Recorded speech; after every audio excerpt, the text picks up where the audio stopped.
দেখতে পাচ্ছেন এটা আমাদের সেই সলভ উচ্চ বিদ্যালয়। এই স্কুলে অনেক স্মৃতি পড়ে আছে। টিফিন দিলেই আমরা আসতাম, এই কাজ করতাম। পন্না চৌধুরী সাবেক চেয়ারম্যান ছিল, এই কলেজটা প্রতিষ্ঠিত করে দিয়ে গেছিলেন। আজ সে নাই, সে অনেক দিন আগেই মারা।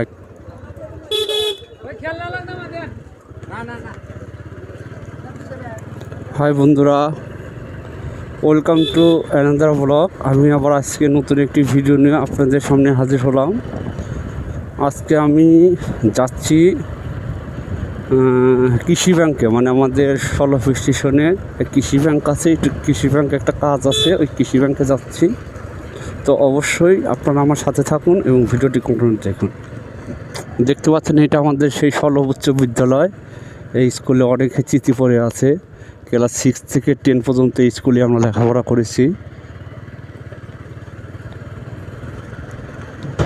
সেই স্কুল আজকে সেই অনেক দিন পর সেই স্কুলের সামনে দিয়ে যাচ্ছি। তো অনেক কিছুই মনে পড়ে গেল, সেই ছোটোবেলার স্মৃতিগুলো।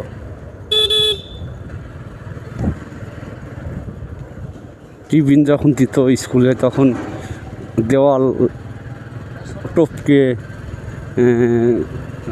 পালিয়ে বাড়িতে আসতাম। তো এখন তো আর দেওয়ালটা ওরকম নাই, এখন তো সব দেওয়াল উঁচু হয়ে গেছে। তো উঁচুর কারণে মনে হয় এখন আর কেউ ওইভাবে আমাদের মতো টোপ কাটতে পারে না। আগে ওই হাফ অল ছিল, তো তখন দেখা গেলো যে ওই বিল্ডিংয়ের থেকে টোপ কাটা যেত।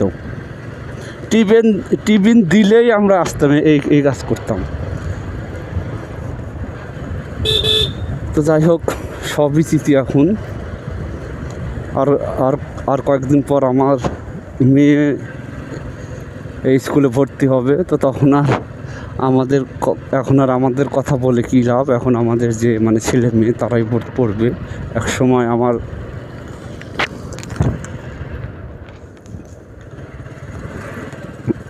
বাবা পড়তো এই স্কুলে, আমি তার ছেলে হয়ে আমি পড়ছি। তো আমার মেয়েও অবশ্যই সলভ স্কুলেই পড়বে।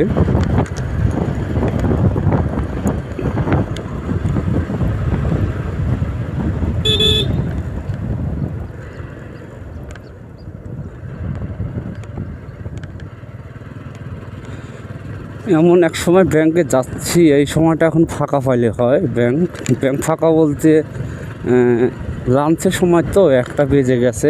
লাঞ্চ করতে গেলে তো আধা ঘন্টা লেট। এটা হলো সলভ ডিগ্রি কলেজ।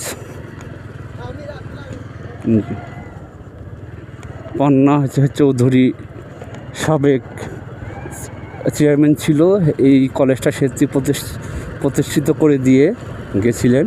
আজ সে নাই, সে অনেক দিন আগেই মারা গেছে। কিন্তু তার নামে যে একটা কলেজ, মানে উনি এই কলেজটার সলভ ডিগ্রি কলেজের জায়গাটা উনি মানে দিয়েছিলেন। ওই সময়টা কেউ দিতেই চায়, রাজি হয় নাই যে না, আমার মানে 1 বিঘা জমির উপর এখন একটা জিনিস দেওয়া, সেটা চালু হবে কি না। কিন্তু পান্না চেয়ারম্যান, মানে সাবেক চেয়ারম্যান ছিল, অনেক ভালো মানুষ ছিল। তাদের জমি জমাও আগের থেকেই অনেক ছিল। তো সেই জায়গাটা দিয়েছিল। সেও হয়তো বা ভাবে নাই যে এই কলেজটা একদিন এই পজিশনে আসবে চলে। এখন দেখেন এমপিও হয়ে গেছে। আগে ছিল শুধু ইন্টারমিডিয়েট পর্যন্ত, এখন মানে ডিগ্রি শাখা অলরেডি মানে খুলে ফেলছে, অনেক বছর হলোই। আর কলেজটাও অনেক উন্নত হয়ে গেছে, বিল্ডিং হয়ে গেছে। যেহেতু এমপিও হয়ে গেছে, তো সেহেতু তো সব কিছু হবেই।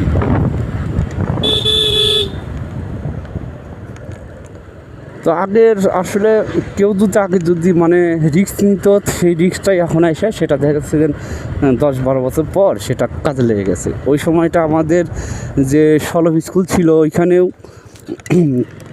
ওইখানে প্রথমেই এই মানে কলেজটা হওয়ার কথা ছিল। যে সলভ স্কুলে যে মাঠটা তো অনেক বড়, ওই মাঠে মানে হওয়ার জন্য ছিল। কিন্তু ওই সময়কার যে হেড স্যার ছিল, উনি নাকি তখন জায়গা দেয় নাই, যে না এইখানে এইসব কলেজ করলে চলবে না, অমুক না তখন এইটা ভেবে ওই আমাদের সলভ স্কুলের জায়গাটা দেয় নাই। কিন্তু এখন পরে এই পাটনা চেয়ারম্যান উনি এই জায়গাটা মানে দিয়েছিল। তো তারপরের থেকে তো এখন কলেজটা অনেক ভালো উন্নত হয়ে গেছে। তো তখন যদি ওই সলভ স্কুলে যদি এই কলেজটা জায়গা দিত, স্কুলটা আরও অনেক এখনও উন্নত আছে, আর বেশি উন্নত হইতো, কারণ একটা নাম হইতো সলভ স্কুল অ্যান্ড কলেজ। হ্যাঁ, আর আমাদের এই অত্র এলাকার ভিতর তো সলভ উচ্চ বিদ্যালয়ের অনেক নাম, ভালো ভালো শিক্ষক আছে এখানে।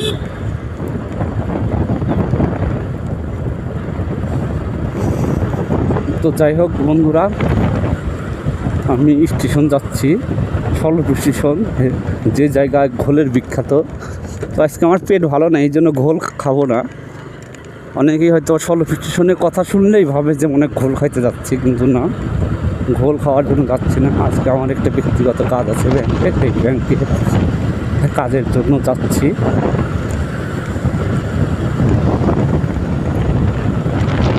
শস্য সব মানে আর 7-8 দিনের ভিতরে সব শস্য তুলে ফেলবে।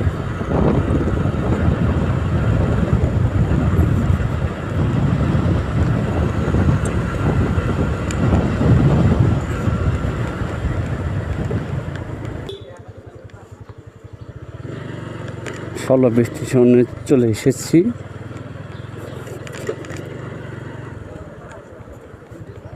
সলভ স্টেশন বাজার, এটা চার মাথার মোড় পরে। আমি এখন এদিক যাব, ব্যাংক এদিক, স্কুল আর ব্যাংক একসাথেই, পঞ্চকোশী হাই স্কুল আর পঞ্চকোশী ব্যাংক একই সাথে।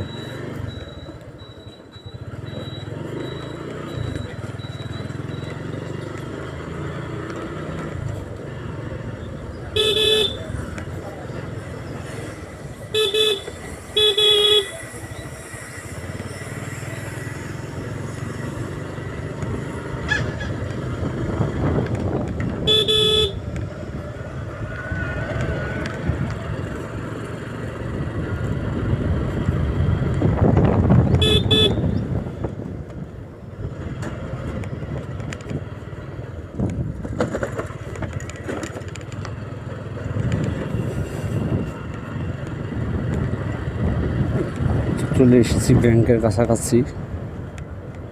এই যে পঞ্চকোশী ব্যাংক, রাজশাহী কৃষি উন্নয়ন ব্যাংক, এর ভিতরে ঢুকে পড়লাম।